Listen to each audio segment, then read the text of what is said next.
Baca terjemahnya. Jadi kalau hari ini ada ranting cabang mati, nggak ada pengajian karena nggak ada ustadznya, itu sebetulnya alasan yang tidak benar.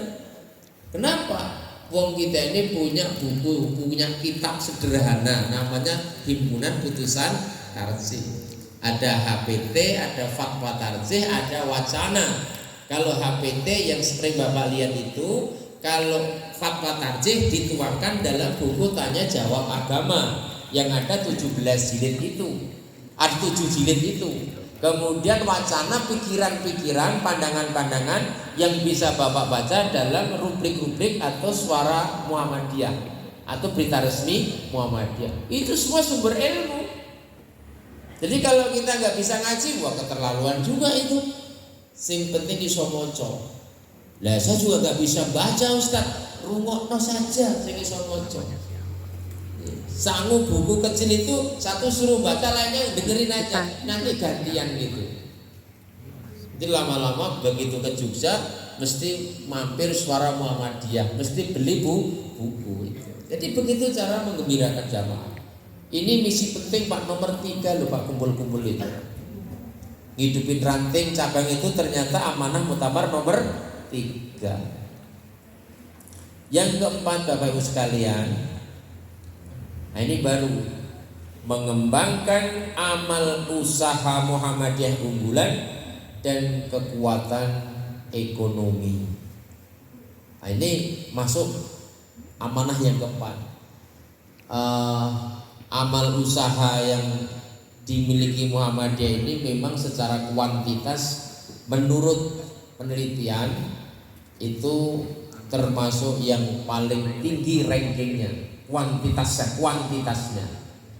Ya, memang ada penyebaran kualitas ya, ada tempat-tempat tertentu yang amal usahanya itu kualitasnya sangat menggembirakan. Apakah itu dalam bentuk pendidikan atau rumah sakit ya. Bahkan kalau saya mengikuti perkembangan Lazis di Jawa Timur, Jawa Tengah itu sudah menyentuh angka miliar-miliaran itu Pak. Gitu. Karena tiap hari kawan-kawan itu pada nge-share di grup itu. Daerah Kendal, Pekalongan, pokoknya yang rasanya itu yang namanya Lazismu itu Masya Allah semangat betul. Sampai-sampai ada yang bikin pom bensin, ada yang bikin usaha sehingga Muhammadiyah itu bisa hidup tanpa harus minta. Itu. Nah ini monggo kita coba nanti sesuai dengan majelis masing-masing ya. Kalau amal usaha kan larinya ke urusan majelis di Gasmen atau majelis ekonomi. Ini agak konsentrasi kita nanti. Di Lampung sendiri memang ada yang sudah mapan, kayak di Lampung Tengah, Lampung Timur itu malah saya lihat sudah punya tokomu itu. Bahkan petani-petani Muhammadiyah itu hasil panennya itu kemudian dijadikan beras, kemudian dikasih label merek Muhammadiyah.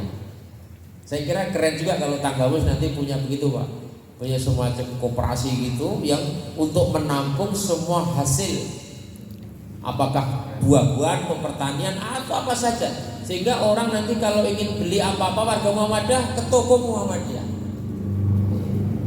Karena kan enggak sekarang ini toko beli korek kuping saja ke Alfa atau Indo. Satu-satunya yang di Muhammadiyah ternyata diamanatkan Muhammadiyah membangun kekuatan pendidikan dan kekuatan ekonomi. Sebagai ciri khas Muhammadiyah bahwa amal usaha dianggap perlu membangun peta jalan untuk memajukan keunggulan dan kualitas tiap kaum. Dalam bidang ekonomi, Muhammadiyah diharapkan menjadi pelaku yang turun ke lapangan dan bukan sekedar menjadi pengamat. Dalam 5 tahun ke depan Muhammadiyah diharapkan mengembangkan berbagai pemberdayaan bisnis dan ekonomi online Muhammadiyah maupun UMKM secara lebih gigih, masif dan bersistem. Masuk kaum milenial ini. Nanti ada pembagian. Yang namanya kaum milenial itu adalah masyarakat sosial yang melek teknologi. Mereka cenderung suka memanfaatkan teknologi untuk mempermudah segala aktivitas seperti aktivitas belanja. Namanya milenial. Bapak-bapak udah pegang HP, handphone itu udah milenial. Jadi kalau belum bisa pegang HP itu belum milenial. Itu generasi katrok. Ketinggalan zaman. Saya kira sekarang nggak ada orang yang tinggal begitu. Kalau generasi Z, generasi yang lahir antara tahun 95 sampai 2009. Ini juga banyak yang sudah kecanduan tentang teknologi. Generasi Alpha, generasi yang lahir dalam rentang tahun 2010 sampai 2025. Nah, kita kadang-kadang tidak kita perhatikan anak-anak kita ini. Kalau ada anak-anak muda, ya, seusia SMA atau SMP gitu Pak, yang kemudian asik main handphone, main game, tapi kemudian kita caci maki, kita benci, itu bukan solusi ternyata. Kami ada pengalaman ya di Kalianda itu, jadi masjid kaminya agak besar gitu. Terus karena memang dunia apa namanya gadget atau apa namanya Pak? Ya. Nah itulah ya. Itu sudah mencandu betul ya ke anak-anak itu. Sampai orang duduk bertiga berempat itu nggak ada ngobrol itu, asik masing-masing. Karena itu kita siasati, masjid itu kita pasang wifi gratis itu, 24 jam. Anak akhirnya senang ke masjid Pak. Bukan sholat, main game, biarin aja main game. Kita sholat di waktu main, biarin aja. Tapi kemudian sudah komitmen, jangan sekali-kali dimarahi. Ada juga, masa enggak dimarahi? Tenang aja, jangan dimarahi. Biarin aja dia main. Kita sholat sana cekik-cekik main game gitu. Terus lama-lama mungkin malu juga. Ya. Dari cengengesan nggak jadi cengengesan, tapi masih main game. Lama-lama ditinggalkan gamenya, ikut sholat. Baru setelah masuk masjid kita kasih masukan. Nah sekarang mendakwai anak-anak kayak gitu kalau kita kasari nggak jadi, bisa diancam, bisa ditunggu di tikungan jalan kita Pak. Bisa diajar takmir masjid. Maka apa mereka mau kita siapkan. Nah ini sudah menjadi sunatullah bahwa kelangsungan gerakan atau harokah kita ini pasti harus disiapkan kader-kader sebelum kita tumbang, sebelum kita menua. Yuk Bapak Ibu, apa yang sudah dikonsep oleh persyarikatan kita, kalau di sekolah ada namanya Taruna Melati, ada juga namanya kalau di perguruan tinggi Darul Arkom. Ya, kalau para pimpinan ada namanya upgrading, refreshing. Itu coba kita hidupkan kembali. Ya. Pak Kepala Sekolah, Bu Kepala Sekolah, terutama yang memimpin di lembaga-lembaga persyarikatan Muhammadiyah, jangan terlalu asik dengan kurikulum merdeka. Nyatanya nggak merdeka. Beliau-beliau yang sekarang jadi pimpinan militan ini dulu kurikulumnya rata-rata kurikulum Taruna Melati dan Darul Arkom. Betul Pak. Saya ingat betul kalau udah ikut Taruna Melati, tidur di bawah meja itu, nanti begitu jam 3 disiram pakai air ember sama kakak-kakak itu, suruh sholat malam gitu. Jadi yang mangkel, tapi lama-lama ya ketagihan kan gitu. Seneng gitu. Jadi monggo semua kekuatan yang ada untuk menyiapkan kaderisasi atau kader kita kerahkan kembali. Jadi sekolah jangan asik dengan kurikulum, asik dengan sertifikasi, tapi lemah dengan kaderisasi. Tapi kalau sertifikasi 2 bulan nggak cair, udah ngenyut. Tapi kalau anak-anaknya lulusannya nggak ada yang jadi kader, anteng-anteng saja. Jadi yang paling bertanggung jawab adalah kepala sekolah. Dan yang paling bertanggung jawab adalah Majelis Dikdaswil, Kepala sekolah, Menteri Pendidikan. Ini digitalisasi merupakan proses yang mesti bagi Muhammadiyah saat ini dan ke depan. Semuanya serba IT sekarang ini. Jadi kalau zaman-zaman dulu nyimpen data itu beli map panjang sekali satu defect. Sehingga ketika mau nyari itu nurunin lagi, bongkarin lagi. Itu udah ketinggalan zaman. Nanti semua bahan itu paling hanya ditaruh di satu tempat segede ini, dikantongi. Jika Bapak nanti ada undangan ke London gitu, ditanya berapa jumlah sekolah Muhammadiyah, Bapak nggak usah nelpon ke rumah, tolong dibongkar dulu arsipnya, kelamaan. Ini dibuka kemudian dicolokin, dah keluar datanya. Ya, sekarang seperti itu. Ya Muhammadiyah nggak bisa ketinggalan zaman. Itu proses seperti ini, itu tantangan. Tapi ini poin yang ketujuh, ditaruh artinya ya penting tapi tidak terlalu urgent. Bukti daripada proses internasionalisasi Muhammadiyah, sekali lagi kian kesini kian bertumbuh satu persatu berdiri Muhammadiyah di muka bumi ini. Bayangkan dalam kurun waktu 100 berapa ini kalau dihitung dari milad kemarin? 109 atau berapa ini Muhammadiyah? 11 ya? Itu kita sudah punya 30 termasuk Indonesia ya, Muhammadiyah yang bertebaran di muka bumi. Maka jangan kaget nanti kalau tiba-tiba pimpinan cabang istimewa Muhammadiyah Madinah. Begitu kita umroh, nah pimpinan cabang Muhammadiyah. Begitu kita Muhammadiyah, barangkali 5 prinsip ini bisa diingat-ingat dalam hati. Karena Muhammadiyah itu gerakan yang menggembirakan, bukan gerakan yang justru menyusahkan, bukan, menggembirakan. Dan kalau kita ingin gembira dengan Muhammadiyah, lakukan pertama harus berislam secara totalitas, secara kafah. Orang-orang yang memahami Islam secara lengkap biasanya senang diajak berjuang. Dan ingat, apa yang kita kerjakan sekecil apapun sebetulnya kita sedang menjawab ayat 12 surat Yasin. Ada yang hafal Pak surat Yasin ayat 12? Berarti jarang Yasinan. Inna nahnu nuhyil mauta wa naktubu ma qaddamu wa atharahum wa kulla syai'in ahsaynahu fi imamin mubin. Kan berkali-kali kita baca itu. Sesungguhnya kami, kata Allah, yang menghidupkan orang-orang yang sudah mati. Dan kami menulis apa-apa yang mereka kerjakan yang telah lampau. Saya sekarang ngomong begini, demi Allah Pak, ditulis Allah ini. Wa naktubu ma qaddamu. Kemudian apa? Wa atharahum, dan Allah menulis bekas-bekas yang mereka tinggalkan.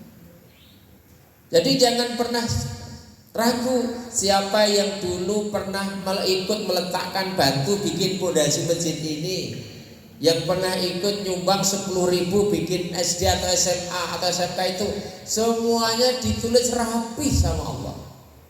Bermuhammadiyah ini kalau lurus dengan Islam tidak ada yang tercecer, semua ditulis Allah. Itu Allah yang bilang, inna nahnu nuhyil mauta wa naktubu ma qaddamu wa atharahum. Kami yang menghidupkan kalian sudah mati itu, dan kami yang menulis secara lengkap apa-apa yang telah kalian kerjakan waktu yang telah lampau. Makanya yakini dulu itu. Jangan pernah nyesel. Aduh, udah ngaji di ranting yang datang 3 orang, jangan nyesel. Anda datang naik sepeda buntut itu, 3 orang Anda ceramai, itu ditulis runtut sama Allah. Malam Jumat Kliwon, Mariono ngaji wong telu, eneng ranting, mana lagi? Semuanya ditulis. Maka jadi yakin kita. Wa atharahum, dan Allah mencatat bekas-bekas yang kalian tinggalkan. Kita ini sebetulnya sedang membuat bekas. Allah tidak mungkin tidak mengabarkan. Maka ayat ini saya kaitkan dengan hadis riwayat Tirmidzi ya, Itu silakan dibaca nanti dalam syarah Riyadhus Shalihin. Tidak ada sesuatu yang lebih Allah cintai melebihi cintanya Allah kepada dua tetes dan dua bekas. Saya ulangi. Tidak ada sesuatu yang lebih Allah cintai melebihi cintanya Allah terhadap dua tetes dan dua bekas atas anak Adam. Apa dua tetes yang Allah cintai itu? Satu, tetesan air mata seorang hamba karena takut kepada Allah. Ibadah, bisa menghayati bacaan sholat, takut azab Allah, tiba-tiba nangis. Qiyamul lail jam 3 bangun, saat sholat terbayang dosa-dosanya, nangis. Allah senang betul. Ini kan persoalan sulit Pak, bisa nangis ibadah itu. Coba sekarang umur kita ini, prosentasenya sebulan pernah berapa kali waktu sholat bisa nangis? Jarang yang bisa nangis. Itu. Makanya mahal harga air mata itu. Tetesan yang kedua adalah tetesan darah orang yang berjuang membela agama Allah. Allah senang itu. Kalau ada orang perang gitu ya, sampai darahnya keluar gitu, apa karena tombak atau karena apa? Tapi membela agama Allah, Allah senang. Lah kula jenengan sami kita semua ini kan Islam ini hari ini kan nggak perlu pakai darah kita nih kan, cuma pakai keringat. Gitu. Kita dulu membaca sejarah itu Islam ini ada karena pengorbanan para sahabat dulu. Pernah kita baca kisah Khalid bin Walid ya, setelah masuk Islam. Sebelumnya Khalid bin Walid itu orang yang banyak memenggal kepala kaum muslimin. Tapi begitu masuk Islam, dia cita-cita cuma satu, ya Allah beri kesempatan aku mati syahid seperti saudaraku yang lain. Tapi qadarullah, Khalid bin Walid tidak bisa mati syahid di tengah medan perang. Dia mati di atas kasur. Begitu dibuka badannya, tidak ada sekian inci kecuali bekas senjata.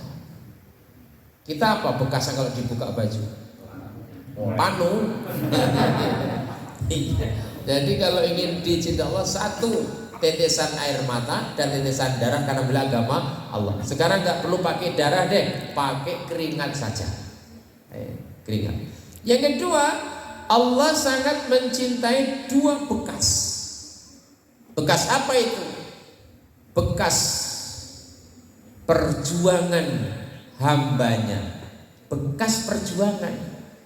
Kan nanti bapak-bapak yang sudah sepuh-sepuh kita akan meninggal nih, meninggalkan sekolah ini. Allah senang Pak. Kita sudah jadi emput, udah jadi tulang, udah dimakan set-set tanah, tetapi sebetulnya kita mendapatkan pasukan kebaikan. Inilah sesungguhnya kekuatan Muhammadiyah itu karena didasari oleh keyakinan itu. Kita banyak meninggalkan bekas kebaikan. Dan terakhir, bekas yang Allah senangi adalah bekas ketika seorang hamba usai melaksanakan amal, bekas amal soleh. Apa contohnya bekas amal soleh? Sholat itu kan dikatakan sholat yang benar kalau meninggalkan bekas. Apa bekasnya sholat? Tanha anil fasya'i wal munkar. Apa bekasnya sholat? Tatmainnul qulub. Apa bekasnya sholat? Hilangnya penyakit keluh kesah. Jadi kalau ada orang sudah sholat tapi masih keluh kesah, itu berarti sholatnya tidak berbekas. Apa bekasnya orang puasa Ramadan? Munculnya kematangan spiritual, kematangan intelektual, kematangan emosional. Apa bekasnya orang haji? Munculnya semangat hidup. Apa bekasnya orang zakat? Semangatnya untuk berbagi. Jadi ada bekas-bekasnya. Apa bekasnya orang habis ngaji Pak? Dia beramal soleh. Nah, ini harus dipahami dengan betul. Yang kedua, kalau ingin menikmati bermuamalah